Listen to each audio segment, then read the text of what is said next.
All right, so mom, is someone who, I mean, helped me enormously with my understanding of the mind, because you'll see her avoid a certain word while maintaining its significance, and then just continued to continue to justify that. So, but we're going to take it very slow and be very patient. So what she just said was, I said that I want her to be able to understand how I could not want to live to 80 without being sick. That it's possible that I am healthy mentally, and yet am not excited. I do not want to commit to life. Just in case this is kind of a standalone video. Recently, we came up with a nice bucket list, which is amazing of her, and made me tear up, cry, that I was able to have that conversation with her. And also, I just love the bucket list. It's enough work for the rest of Neo's life, and it takes me, I think, about 40, depending on how I work. By the way, I work a lot faster when I get a diagnosis of something terminal. So we'll just keep drinking and thinking. And but anyway, I think I can. Anyway, but anyway, for those of you who are caught up, I don't want to waste any more of your time. So if you're fully caught up, I am going to waste a little bit of your time. Just remind us of the context. So I want her to understand that, or believe me, if I'm right, either prove to me that I'm unhealthy, or believe that I'm healthy and happy, that I love myself, that I love my family, that I love my life. Am I excited about my life? Maybe not, but I don't think that the evidence would. Anyway, so she wanted to respond to that. So she responded to that. She said, it's not that I think that you're necessarily sick just because you don't want to live to 80. And the reason I said that was because she missed a lot of our conversation, because she was locked into what I told her my psychiatrist said. He was like, "Oh, you're good," because she wanted. Recently I was contacted by a guy, a friend, who had some ambitions that I didn't think were feasible given his the way his brain is, and he said that he'd been on Abilify for 3 years, and so he was doing better. Abilify can't treat all the stuff that is going on there, and also it's not just stuff like wrong with him, it's just that he's just an energy that just can't fucking do law school. What are you talking about? We don't have the resources and understanding of the mind in place, and I mean, especially outside of the US. You can't do law school in Europe. I mean, it's not as bad as maybe Asia or something, but you can't do law school in Europe and expect to get, accommodations, proper accommodations. I mean, this guy got kicked out of his apartment for, destroying his door in some episode. Also, Abilify isn't going to help him with his episodes either, by the way. So not only is it not going to help him with the fact that he's just a little wacky, but it's not going to help him with his episodes. Anyway, nonetheless, I'm as reasonable as it gets. So, I mentioned that to my mom, and today in my appointment with my psychiatrist, asked him about Abilify, and bro was not concerned. He was like, "No, you don't need it. You're good." He even recommended me a book about a guy who talked about where the protagonist is talking about ending it at 40, which is, if Neo lives to 13 or something, then that's about 40 for me.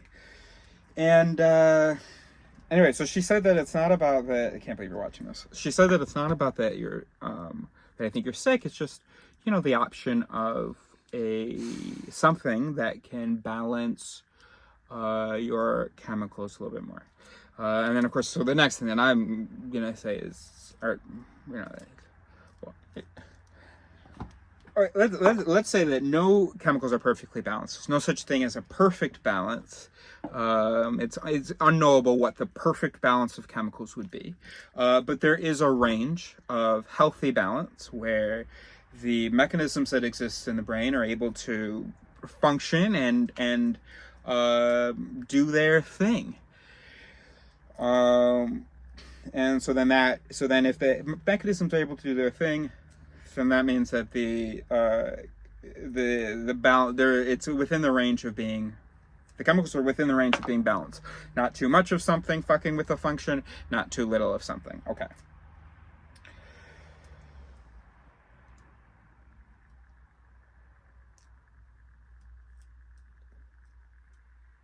Now, chemical imbalances are really, I don't know what I was going to say, but chemical imbalances are easy to talk about when we're talking about mood and emotions and stuff like that. Harder when you're talking about cognition. Cognition, yes, obviously is affected by chemistry and, doesn't exist without chemistry, but if we're talking about beliefs and cognition and stuff like that, I mean, yes, even interpretations, but if we're talking about a belief, which we can say is maybe a sum of interpretations or a lasting, a duration of a certain interpretation, I feel like we're moving away from chemicals and we're more talking about architecture. And so it could be possible that my its are just wrong. So even if you change the chemistry, my its are wrong. They are misinterpreting sort of life and coming to the conclusion, let's get out of here, when that is a wrong conclusion. The thing is, I mean, here's what's fun about it is I was talking to GPT about suicide, and I mentioned that I'm suicidal and happy, and he's like, that's a contradiction, bro. Suicidal ideation, that is indicative of like distress and problems. Okay. But that's because like a normal healthy brain is a brain that prolongs its own life, or at least doesn't do anything to the contrary, knowingly, or its objectives are all to prolong life. But what if this human brain, its objectives are truth and goodness? All right, I know that, all right, but just what if the way my its are arranged, just literally I'm not the goal?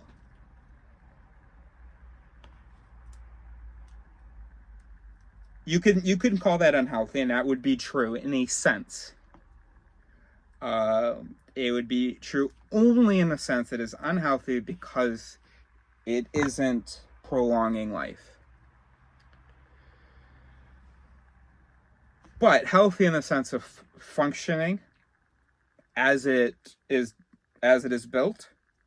It is healthy though, or it can be healthy for me to not be the goal. Now, it's also possible that I am the goal, that my its are arranged such that I am the goal. But for some reason, I've got some its that are wacky, that are sending out too much guilt about living or something like that. Then you can have an architectural thing, and that can be adjusted with therapy and thinking and stuff. But what if, like, let's take a really easy example. A man is terminally ill, and we're going to remove some of these aspects and see whether it still sings. But the one that will definitely sing, a man is terminally ill. He's accrued debts of $1 million. He's got 3 children and a wife. And someone is willing to pay him for his death, to cover all his debts and make sure that his children and wife are taken care of. His wife is handicapped, by the way. All right, so now he's gonna die in a year anyway, but maybe there's some guy who's like, I really want to kill people, but I don't want to I don't really want to hurt anyone, so if anyone is gonna die anyway or wants to die, I'll kill you, and then I can get that experience. So they set that up online, And in this case, I mean, come on. We cannot say that that guy who exchanged his final 6 months for the future of his family is unhealthy. And if you do, and you say, because maybe the guy won't pay, or maybe the wife, she could have made money other way, blah, blah, you're just aging. You're just desperate. So, but anybody, you know, I think, or at least, look, you're not offended if that's not the case, because you know how, you know people would age, and so just tell me how you could argue that that guy isn't being sort of reasonable and he isn't healthy, mentally healthy, and it's just that he's not the goal, and more time on Earth isn't the goal. All right. So now suppose we take away the terminal illness. So rather than he could live another 6 months, now he could live another 40 years. Okay, so he could live longer, which may give more opportunities for being able to cover those debts. And also there's the real utility of the time spent. 6 months, but another 40 years, that's a lot of time spent and happiness. And with the 6 months, they were going to grieve in 6 months anyway. With the 40 years, there's whole chapters that you're going to be able to experience together, and there will be grief, but also more time before that grief, more preparation for that grief. Okay. Okay.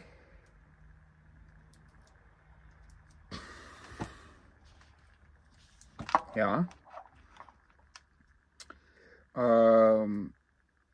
So there is a quantity of utility. Absolutely, that could be estimated for that. Depending on the age of the children, depending on the age of the wife, and so on. You could theoretically maybe assign some value to that. And then compare that with the cost of his life, and then also with his own thing.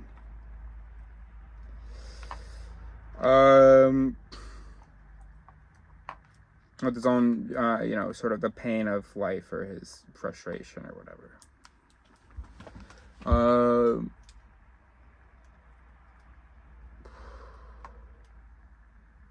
Right. It would take too long to go through this whole metaphor and to bring it slowly back to my case. So that would be a fun activity that I'm happy to do with someone. But that'll take too long now. All right, let's say this. Just for some of the things that we talked about. I don't have children. I have no wife. And I don't mean that like in a lonely sense. I mean that I do not have dependents. Furthermore, every day that I am alive is costing. I think that if I accomplish this bucket list, I will have paid my dues. I will have, it will be worth it. It won't be to my parents, but my parents who are paying for my existence, I think in pride and memory and hope and stuff, I will be able to repay that with this work.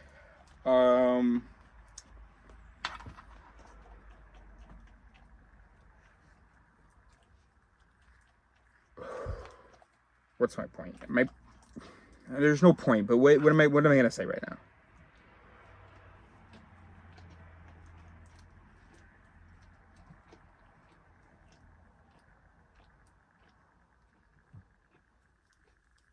I also just don't enjoy it. No. Okay. So because we do have to be honest. I don't enjoy daily life. I don't enjoy life. I get a few moments. I remember I was in high school one time. And it was a hypnotist show. And I don't know whether it's relevant, but, I knew people that were on stage being hypnotized. And, everyone's seated. It's a theater. But I'm on the stairs, or I'm, in the aisle, because I need to stand. The lights are out. So everybody's focused on the stage. And I'm just ADHDing and stimming, and, I can't sit still. I'm laughing. I'm rocking back and forth. And I remember thinking in that moment, this is happiness. And I do have lots of experiences of happiness, lots of nice interactions and so on.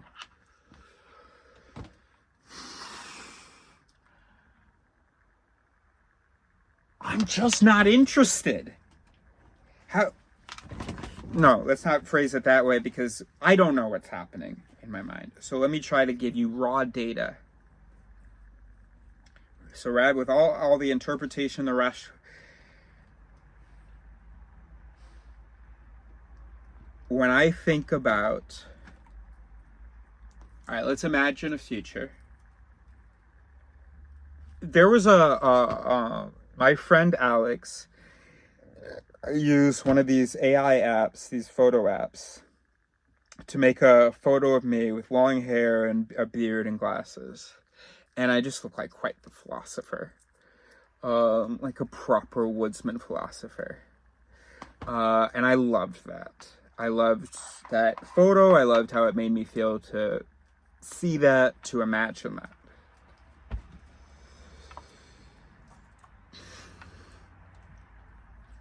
Right. So let's not get confused and act like I'm suicidal in the sense of like I'm actively trying to leave or eager to leave.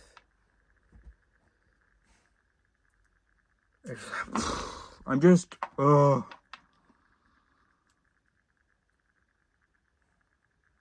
Okay, so when I imagine that future, I live in a cave in the woods, in the mountainside. I guess I have your kid or another one, because the way I'm trying to imagine like when I'm like 70. Sorry. So I wake up. Here's first thing I'm thinking is, fuck. If I didn't have ADHD,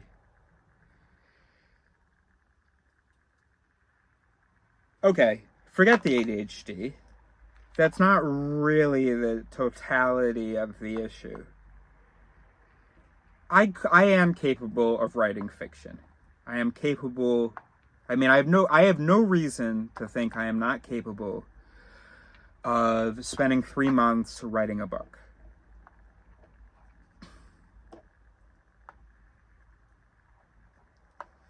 All right, so it that I heard now was, yo, but who's gonna pay you for this book? Like, because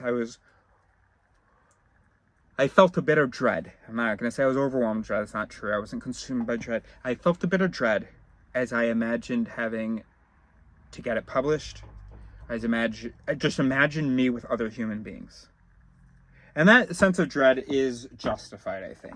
It's open to scrutiny, but if you're really following along, it's justified.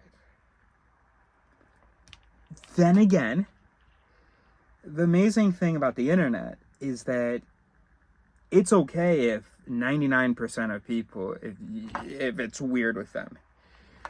Out of 8 billion people, you can still find people to interact with. Or you can be yourself with them, or also it's just easier online maybe. And so I do need to get into internet stuff. I'm just not... I've never used Reddit. I mean, I have posted like 2 things on Reddit, but I've never scrolled it, never... And then, of course, that's the point of this channel as well.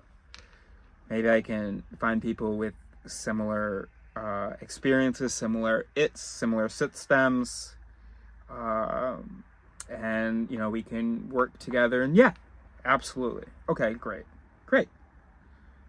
Yeah, so I'm not really like suicidal. It's just like, I just happen to have some circumstance where it's like, whoa, I don't know what hope you could have for the future. I just happen to be a positive person, so I have hope.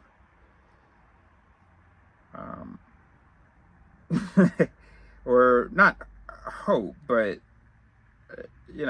readiness for hope or something. Now, what do I dread though? I dread the financial expense on my parents. How long are they gonna be fucking doing this, dude? Just until they die, I guess. And then what? Is my sister gonna take over taking care of me?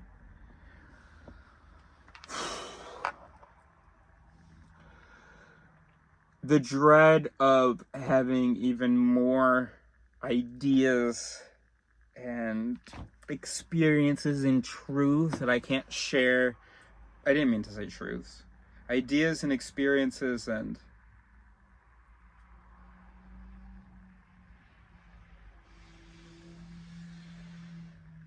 I don't know. Freudian slip. Because I guess I was kind of thinking about the things I want, the things I think I figured out I want to share. So the truths. Having more of those and not being able to really share them. Like how rare it is for I to have a conversation I feel like I can breathe in. Where, like, just objectively speaking, where not only am I understanding what they're saying, but they're understanding what I'm saying. Where we're experiencing a synchronicity of systems.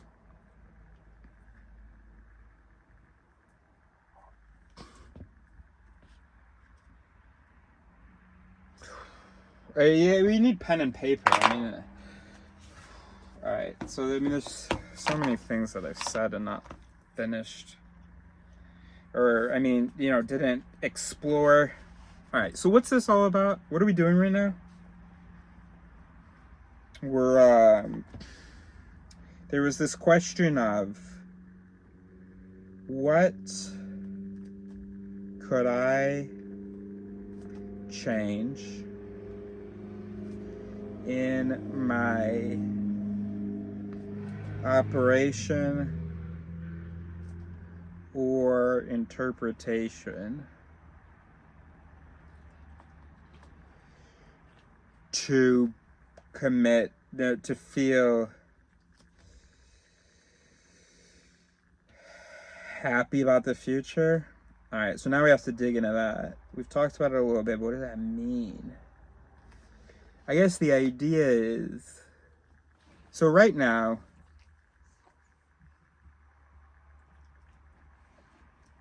the image of dying soon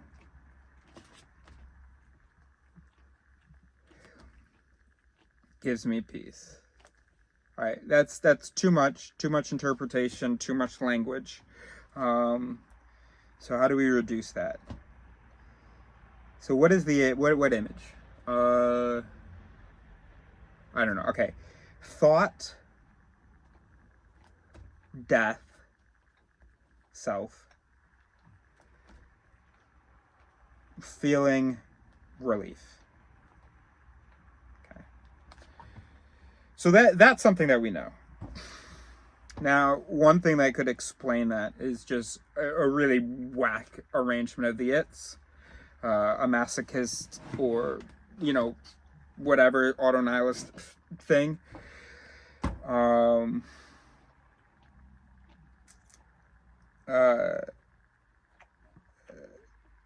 if it were that simple, I probably would have already tried. So, or I don't know. Thought, death, self, feeling, relief. So, all right. So one explanation, maybe wacky pleasure system or wacky death association.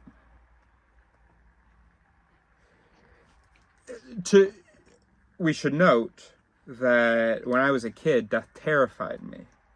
The idea of missing out, the idea of, I imagined myself drifting in space, experiencing nothing, and the world just keeps happening. It was absolutely terrifying. So perhaps the wacky death association happened after, or some kind of a coping mechanism, because that was too terrifying. So instead, let's imagine that darkness is peace. I don't know. Another possibility is that there's some intermediate thing.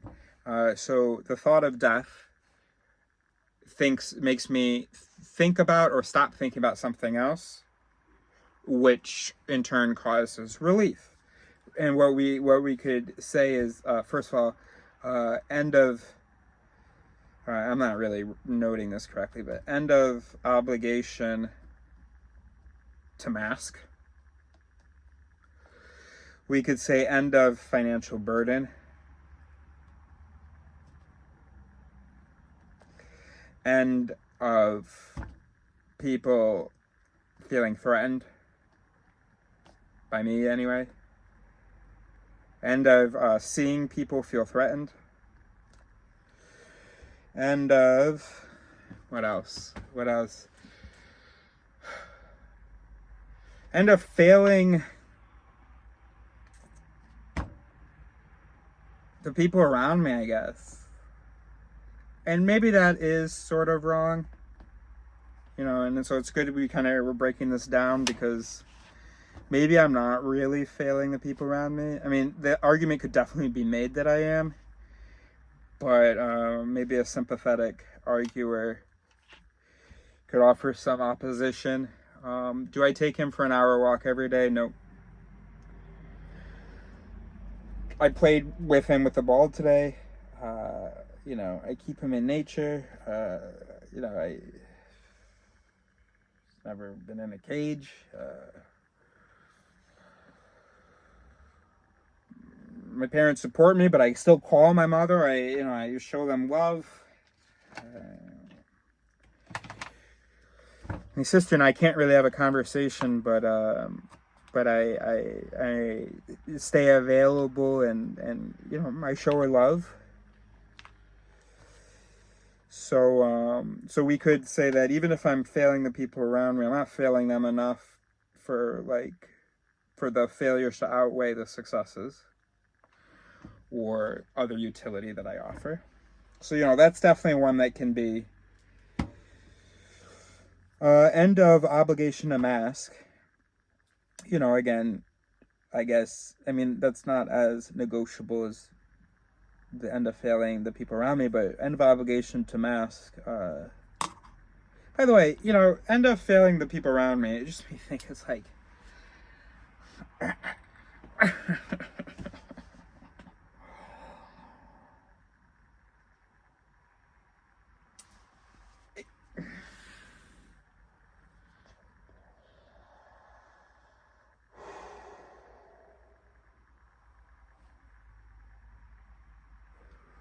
so Neo, objectively, I am failing you by not giving you enough exercise. I'm hoping that can be one of the takes of mine. You have some takes, obviously. No shelter would have ever taken you.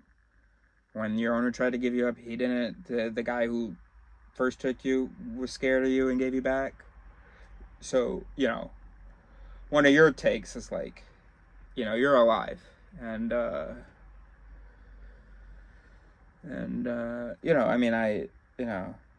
my life is, it's about, my life is the way that my life wouldn't be the exact same, without you, and I'm happy to have you. So I give to keep you alive. And I do play with you, and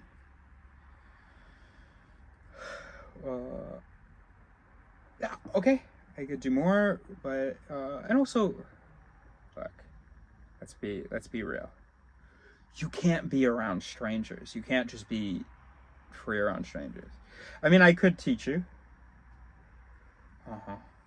That's true. But I guess I've been counting on just us going out into the woods and you being able to be free and do whatever the fuck you want. And me not having to worry about city people.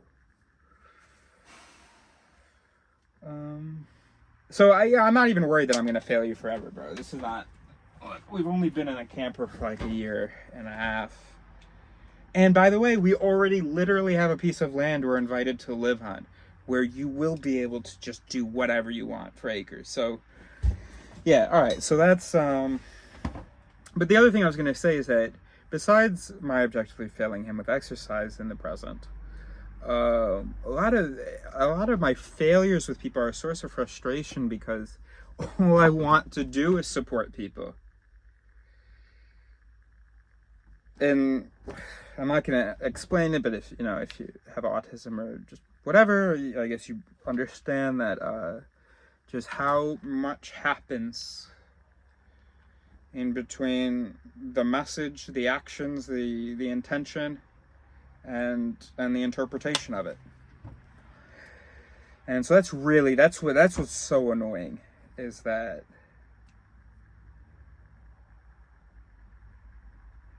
gosh, I'm supposed to be a fucking light in people's lives.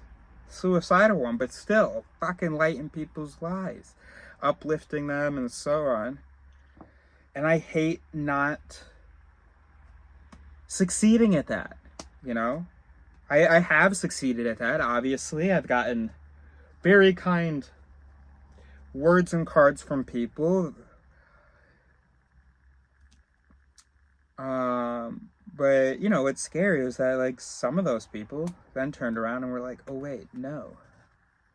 Or, okay, yes, you... So I have I mentioned in a video, that's maybe unlisted.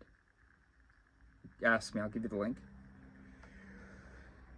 A student who I had to break up with because she was getting hurt by my criticisms. And we didn't figure out a solution, and I didn't feel like she was trying hard enough to meet me halfway and for us to figure one out. So I was like, we can't continue. I don't like hurting you. So bye.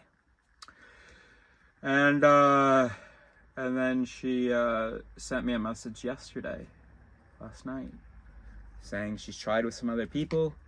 She appreciated their compliments, and they were able to help her with the grammar, but nobody's criticizing her logic the way that Eris does.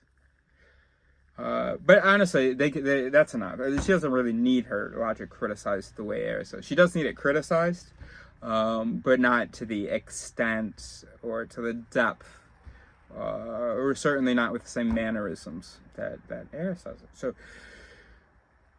she's good, but it is weird when someone appreciates your work,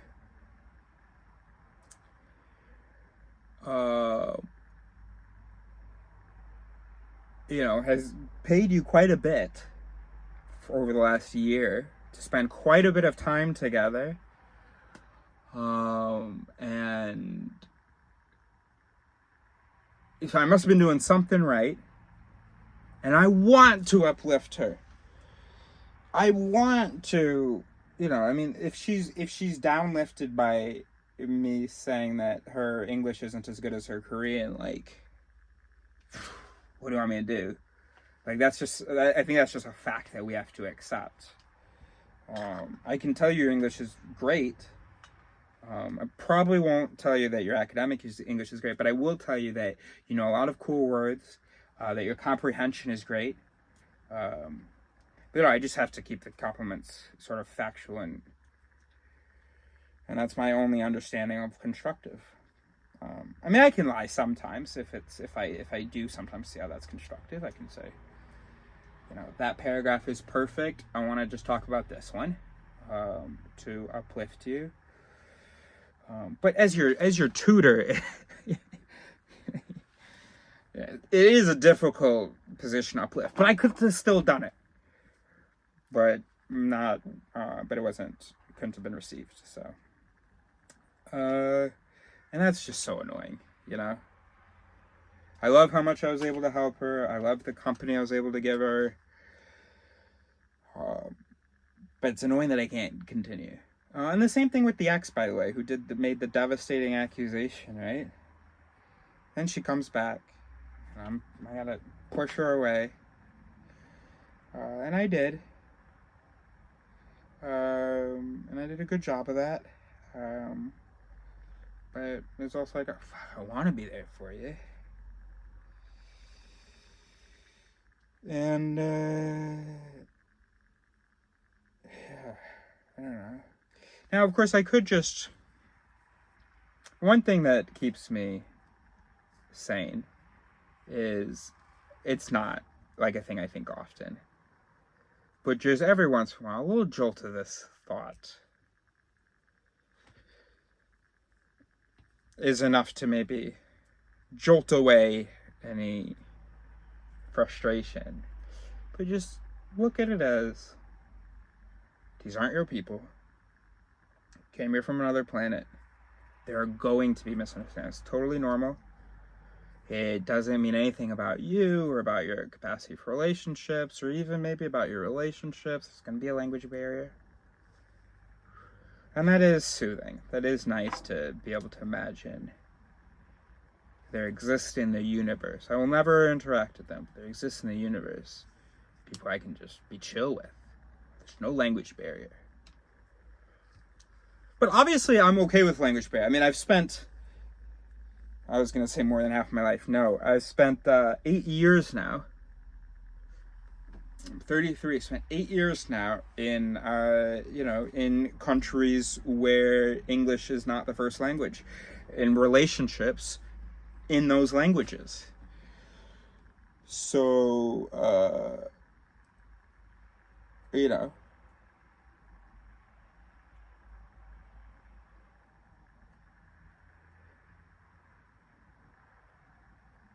All right. Anyway, I don't see how you can be mad that I'm making videos. I mean, this is important stuff. No one asked you to watch. All right. Anyway, so what could I change in my operation or interpretation such that the image of death doesn't I don't feel relief? Because that's what we're talking about. It's not like I'm actually trying or anything. So all we're talking about changing